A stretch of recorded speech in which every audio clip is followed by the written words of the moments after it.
الحمد لله نحمده ونستعينه ونستغفره ونؤمن به ونتوكل عليه ونعوذ بالله من شرور أنفسنا ومن سيئات أعمالنا من يهده الله فلا مضل له ومن يضلل فلا هادي له ونشهد أن لا إله إلا الله وحده لا شريك له وأشهد أن سيدنا ومولانا محمدا عبده ورسوله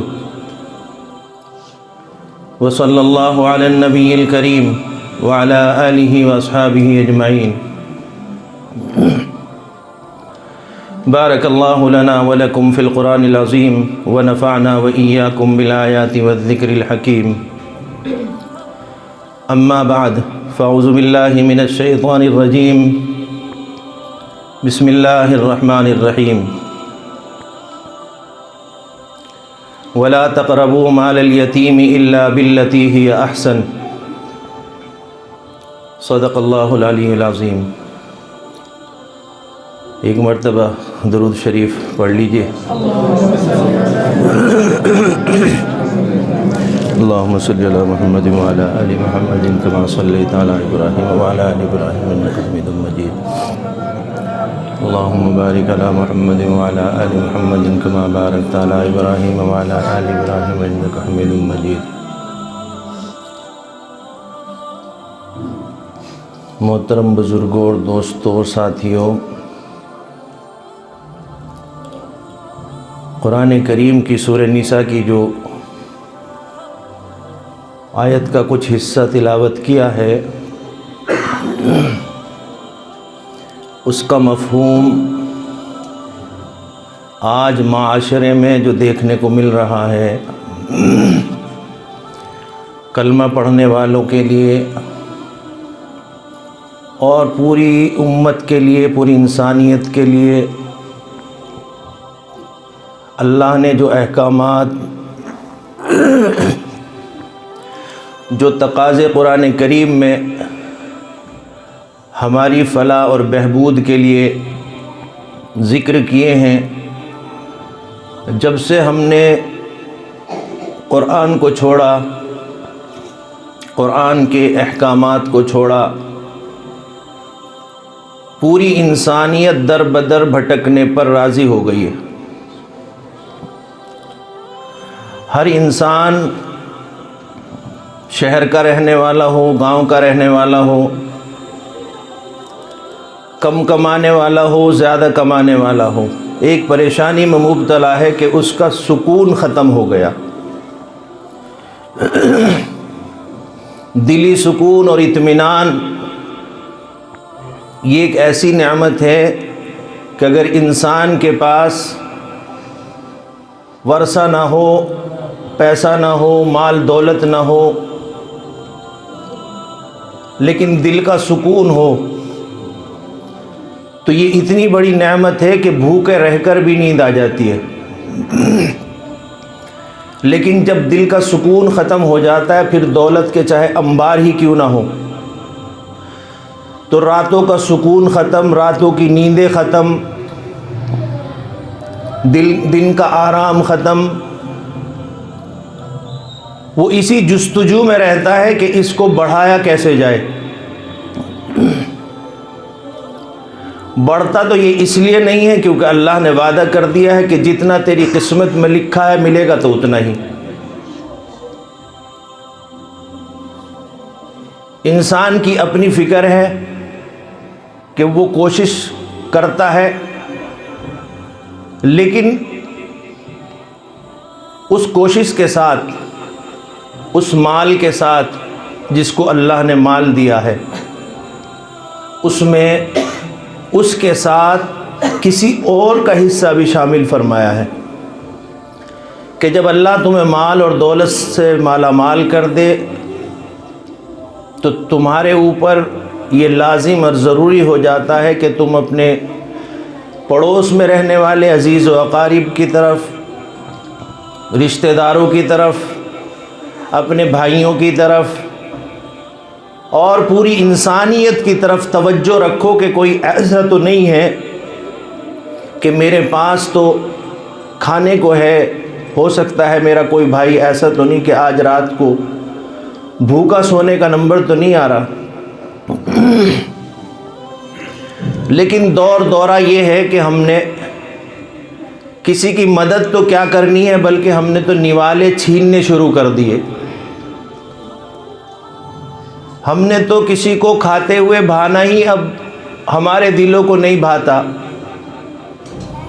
کوئی اگر خوش رہے تو ہمیں یہ برداشت اب کہاں ہے، کیونکہ ایسا لگتا ہے کہ سامنے والا اگر اچھا کھا رہا ہے تو کہیں ایسا تو نہیں کہ یہ میرے حصے کا تو نہیں کھا رہا، تو اس سے چھینوں تو میرے پہ آ جائے گا، اس کو بھوکا رکھوں تو شاید میری تجوری بڑھ جائے گی۔ یہ احمقانہ بات ہے، بیوقوفانہ باتیں ہیں۔ جب تک ان غریبوں کا، ان بے سہاراؤں کا جو حصہ ہمارے مال میں ہے ان تک نہ پہنچے، جب تک ہمیں دلی سکون نہیں مل سکتا۔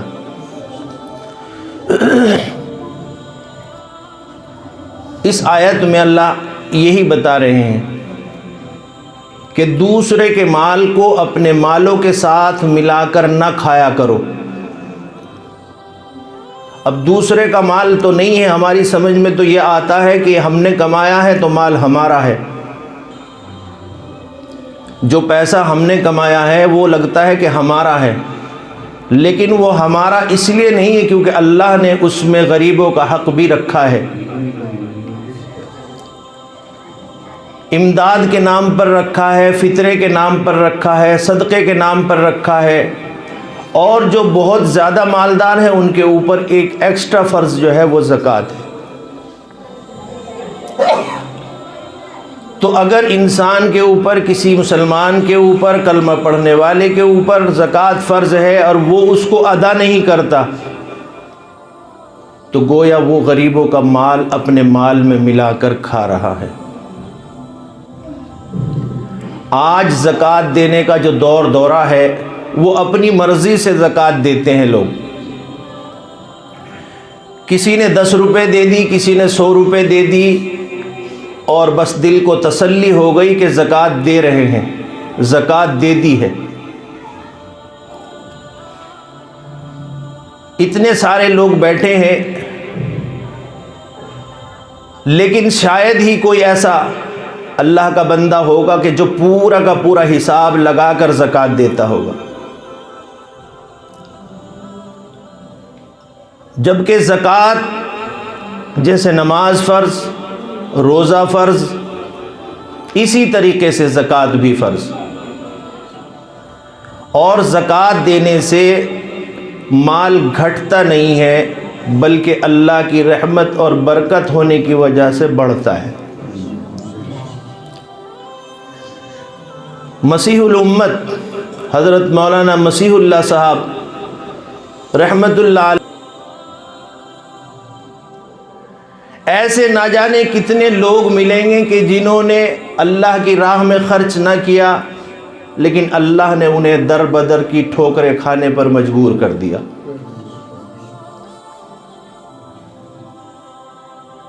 کیونکہ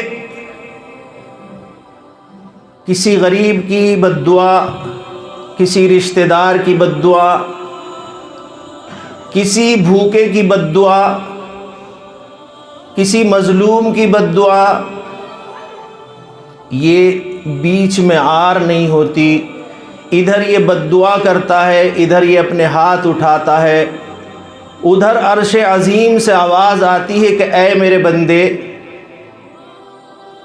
آج جن کو میں نے مال اور دولت دی تھی یہ تیری طرف دیکھ نہیں رہے ہیں، اب بتا تو کیا چاہتا ہے۔ اسی بیچ میں فرشتے آ کر حائل ہوتے ہیں کہ الہ العالمین فلاں شخص یہ کہہ رہا ہے، اللہ تبارک و تعالی فرشتوں سے کہتے ہیں کہ تمہارا واسطہ بیچ سے ختم ہے، نیچے میرا بندہ ہوگا اور اوپر میں احکم الحاکمین ہوں گا۔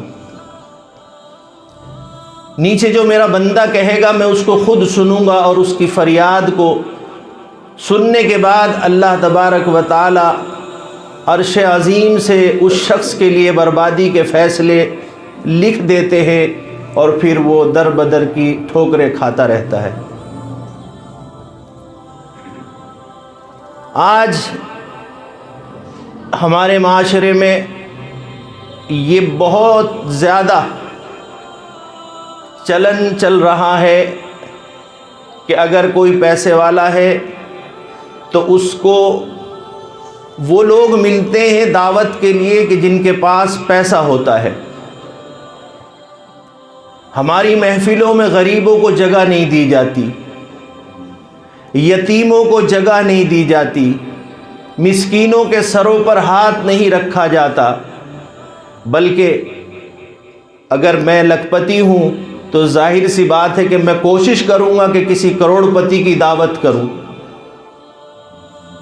یا تو یہ ہے کہ شاید مجھے لگتا ہے کہ میرا دسترخوان اس قابل نہیں ہے کہ کسی غریب کو بٹھا سکوں۔ ہو رہا ہے ایسا؟ ایک افسانہ پڑھا تھا، واقعہ پڑھا تھا، دلدوز ہے، سبق آموز بھی ہے، اور دور حاضر کے اوپر بالکل صحیح اور سٹیک فٹ بھی ہوتا ہے۔ ترک افسانہ ہے، ترکی کا۔ ایک پریوار تھا جس کے اندر 3 بچے اور ایک ماں اور ایک باپ بچوں کا، 5 لوگ اس پریوار میں تھے۔ اللہ کا کرنا خوب خوشحال پریوار تھا، پوری فیملی بڑی اچھی طریقے سے زندگی گزر بسر کرتی رہی۔ ہونی کو کون ٹال سکتا ہے؟ اللہ کا کرنا یہ ہوا کہ اس گھر کا بڑا بچوں کا باپ بیمار ہو گیا، اور بیماری لمبے عرصے تک رہی، اور جتنا بھی اثاثہ تھا، مال تھا، دولت تھی، سارا کا سارا بیماری میں لگ گیا۔ چارپائی پر لیٹے لیٹے ایک عرصے تک پڑا رہا، اور اللہ کا کرنا یہ ہوا کہ وہ دنیا سے چل بسا۔ اپنے بعد اس نے چھوڑا ان 3 بچوں کو اور ان بچوں کی ماں کو۔ مرنے کے بعد رواج ہے ہمارے معاشرے میں، اور یہ رواج مرنے پہ ہر جگہ ہوتا ہے کہ فوراً پڑوس سے، سامنے والے رشتہ دار 3 دن کا کھانا بھیجتے ہیں کہ فلاں جگہ موت ہوئی ہے، کھانا پہنچوا دیا جائے۔ اچھی بات ہے، کھانا پہنچتا رہا 3 دن تک۔ 4 دن جب ہو گئے، چوتھا دن جب آیا، آج اس گھر میں کھانا پہنچانے والا، کھانا دینے والا کوئی نہیں آیا۔ ہر آدمی اپنے اپنے کام میں اسی طریقے سے جس طریقے سے زندگی گزرتی ہے، اپنے اپنے کاموں پر نکل پڑے۔ لیکن پیٹ جب بھوک لگتی ہے تو کہتے ہیں کہ جب بھوکا ہوتا ہے اس کا کوئی مذہب نہیں ہوتا۔ ایک چھوٹا سا معصوم بچہ بار بار گھر سے نکل کر دیکھتا ہے کہ سامنے والے گھر میں دھواں نکل رہا ہے، اور بار بار اپنی ماں سے کہتا ہے کہ ماں، سامنے والے گھر سے دھواں نکل رہا ہے، ہمارے لیے کھانا بن رہا ہے۔ اور بار بار نکلتا ہے اور آ جاتا ہے۔ کچھ دیر کے بعد دھواں نکلنا بند ہوا۔ بچہ اداس ماں سے کہنے لگا کہ ماں کھانا تو آیا نہیں۔ اس ماں نے بیچاری نے اپنے گھر میں ٹٹولا، دیکھا بھالی کی تو کچھ سوکھے ٹکڑے پڑے ہوئے تھے، ان کو پانی میں بھگویا، اپنے بچوں کو کھلایا اور سلا دیا۔ ماں ماں ہوتی ہے، ماں سے اولاد کا غم نہیں دیکھا جاتا۔ رات تو کسی طریقے سے گزر گئی، اگلا دن پھر آیا، وہی اضطرار، وہی پریشانی کا عالم، وہی بھوک۔ ان بچوں نے رونا شروع کر دیا، کبھی ماں کے اس کندھے پر لگتے ہیں، کبھی ماں کے اس کندھے پر لگ کر روتے ہیں۔ ماں بھی مجبور ہے کہ بچوں میرے پاس تو کچھ موجود نہیں کہ میں کہاں سے لاؤں۔ آخر کار گھر میں کچھ تھوڑا بہت سامان تھا، اس کو بیچا گیا، چند روز کا کھانا اس پیسے سے آیا اور وہ کھانا ان بچوں کو کھلایا گیا۔ 8-10 دن گزرنے کے بعد ان کا جو بچہ تھا ایک بڑا، اس کی عمر 8 سال کی تھی، وہ اتفاق سے بیمار ہو گیا، اس کو بخار چڑھ گیا۔ ماں رات کو پٹی کر رہی ہے پانی سے۔ چھوٹی سی بہن آ کر کہتی ہے اپنی ماں سے کہ ماں یہ بتا کہ میرا بھائی کب مرے گا۔ ماں نے یہ بات سنی، سمجھو کہ جس ماں کو اولاد سے محبت ہوتی ہے، اگر وہ یہ سنے کہ اولاد مر رہی ہے یا مرنے کی بات کی جا رہی ہے تو اس کے دل پہ کیا گزرے گی۔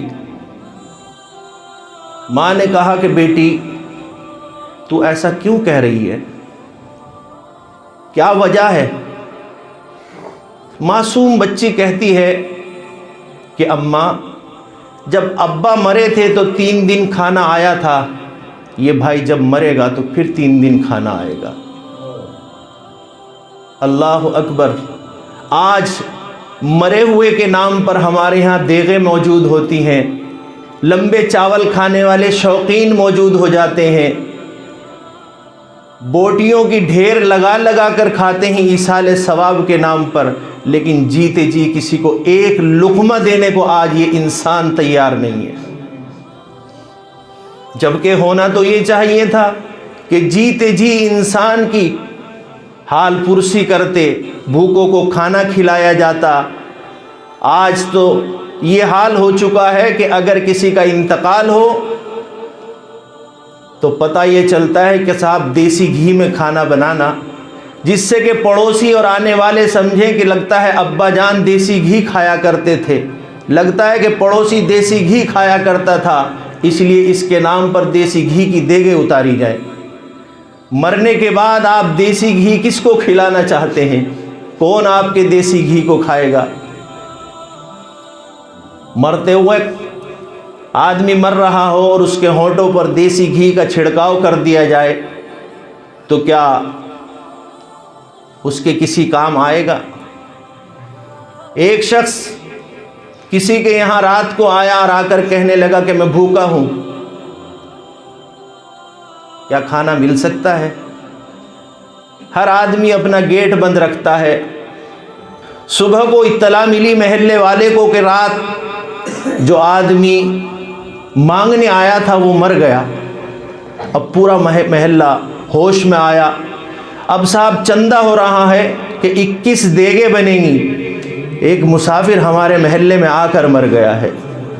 اب بتائیے اب 21 دیگوں کا، 11 دیگوں کا یا ان چاولوں کا فائدہ کیا ہے؟ اگر کاش اس کو ایک پلیٹ رات مل جاتی تو وہ بھوکا نہ مرتا۔ آج معاشرے کا حال، حکومتوں کا حال، ہر جگہ یہی چیز دیکھنے کو مل رہی ہے۔ کسی کے گھر پر قبضہ ہو گیا، مکان پر قبضہ کر لیا کسی نے، بیچارے نے بے انتہا کوشش کی، بھاگا دوڑی کی، پولیس تھانے کیے، لیکن کچھ نہ ہوا۔ اللہ کا کرنا ٹینشن کی وجہ سے، پریشانی کی وجہ سے اس کو ہارٹ اٹیک ہو گیا۔ کسی نے پولیس کو اطلاع دی کہ فلاں شخص مر گیا ہے، پولیس حرکت میں آتی ہے، سرکاری عملہ حرکت میں آتا ہے اور فوراً اس مکان کو خالی کرا دیا جاتا ہے۔ مرنے کے بعد مکان خالی ہونے سے کیا اس میں اب میت رہے گی؟ جیتے جی کسی کے کوئی کام نہیں آ رہا ہے۔ سرکاری کسی جگہ کہیں کسی کے پیسے پھنسے ہوئے ہیں تو وہ اپنے بیوی بچوں کو لے کر دھرنے پر بیٹھا ہوا کہ کوئی میری کمائی جو ہے، میں نے جو کام کیا ہے، میں نے جو نوکری کی تھی، مجھے وہ پیسے دے دو۔ لیکن کسی کے کان پہ جوں نہیں چلتی۔ تنگ آ کر اس نے جب خودکشی کی، رسی سے لٹکا، تو عملہ چاق چوبند ہوا، کہنے لگا دیکھیے فلاں شخص مر گیا، اخبار والے بھی آ گئے، میڈیا والے بھی آ گئے، نیوز بھی بن گئی، سرکار کی آنکھ بھی کھل گئی، فوراً اس کا پیسہ بھی ریلیز کر دیا گیا۔ کاش اگر وقت رہتے ہوئے کام ہو جائے تو اس طریقے کی نوبت ہمارے معاشرے سے ختم ہو سکتی ہیں۔ ضرورت کے وقت ضرورت مندوں تک پہنچانا یہ ہماری اپنی ذمہ داری ہے کہ ہم تلاش کریں کہ ضرورت مند کون ہے۔ ہمارا رشتہ دار بھوکا تو نہیں، ہمارا رشتہ دار کہیں ایسا تو نہیں غیرت کی وجہ سے کہہ نہ پا رہا ہو۔ یہ ہماری اپنی ذمہ داری ہے کہ جس کو اللہ نے دے رکھا ہے وہ ان تک پہنچائے۔ کسی کے آنسو پوچھنے کے لیے اگر اللہ نے قرآن کریم میں اللہ کا ارشاد ہے کہ اللہ تبارک و تعالی نے کچھ لوگوں کو اس لیے پیدا کیا ہوتا ہے کہ وہ دوسروں کے کام آتے ہیں۔ کچھ لوگ وہ ہیں جو دوسروں کے کام آتے ہیں، اور کچھ وہ ہیں جو صرف جانوروں والی زندگی گزارنے کے لیے دنیا میں آتے ہیں۔ جیسے جانور کسی کی خیر خبر نہیں رکھ سکتا، یہ خصلت آج انسانوں کے اندر بڑھتی جا رہی ہے۔ نیکی کی طرف آدمی کیوں نہیں آ رہا ہے؟ کیونکہ اس نے یہ سارے جذبات اپنے دل سے نکال کر پرے کر دیے۔ مسکین اور غریبوں کے سر پہ ہاتھ رکھتا، وہ دعا دیتا، اللہ تیرے سے محبت کرتا، اور تجھے توفیق ہوتی مسجد میں آنے کی، تجھے توفیق ہوتی قرآن کی چھوٹی چھوٹی باتوں پر عمل کرنے کی۔ سارے راستے ہم نے خود بند کر لیے ہیں، اور پھر چاروں طرف سکون ختم۔ سکون بازار میں ڈھونڈ رہے ہیں، حکیموں کے یہاں ڈھونڈ رہے ہیں، ڈاکٹروں کے یہاں ڈھونڈ رہے ہیں۔ اللہ کی قسم ہمارے لیے سکون قرآن کریم کے اندر اللہ نے رکھا ہے۔ ہم ایک چھوٹی سی آیت کہتے ہیں کہ چھوٹی سی آیت ہے، لیکن پوری انسانیت کے لیے کافی ہے۔ میٹر کے اعتبار سے، وزن کے اعتبار سے ہم چھوٹی بڑی کر لیتے ہیں قرآن کی آیت کو کہ ہم نے چھوٹی سی آیت پڑھی ہے، لیکن اگر ایک آیت پر انسان عمل کرے تو اس کا چلن، اس کا رہن سارا کا سارا بالکل الگ دکھائی دے گا، کیونکہ وہ زندگی اس کی قرآن والی زندگی ہوگی۔ تو میرے عزیز دوستو، ساتھیو، جہاں تک ہو سکے غریبوں کی مدد کریں، بلکہ اب تو مدد نہیں بلکہ لوگوں سے چھیننے والا جو مسئلہ ہے نا، یہ ناب میں اتنا خراب ہو چلا ہے، اس کا حصہ تو نہیں دینا ہے بلکہ اس کا نوالا چھیننا ہے۔ ایسے شخص کے لیے بربادی کا حکم ہے اللہ کی طرف سے کہ تباہ اور برباد ہو جائے وہ شخص جو کسی کو محنتانہ نہ دیتا ہو، جو کسی کو کام کرانے کے بعد اس کی مزدوری نہ دیتا ہو، ایسا شخص دونوں جہاں میں برباد ہونے والا ہے، دونوں جہاں میں برباد ہونے والا ہے۔ اللہ تبارک و تعالی میری اور آپ کی ایسے اعمال سے حفاظت فرمائے جس سے اللہ ناراض ہوتا ہو۔ اللہ صحیح طریقے سے عمل کرنے کی توفیق مرحمت فرمائے۔ سنتیں پڑھ لیجئے گا۔ وآخر دعوانا ان الحمد للہ رب العالمین۔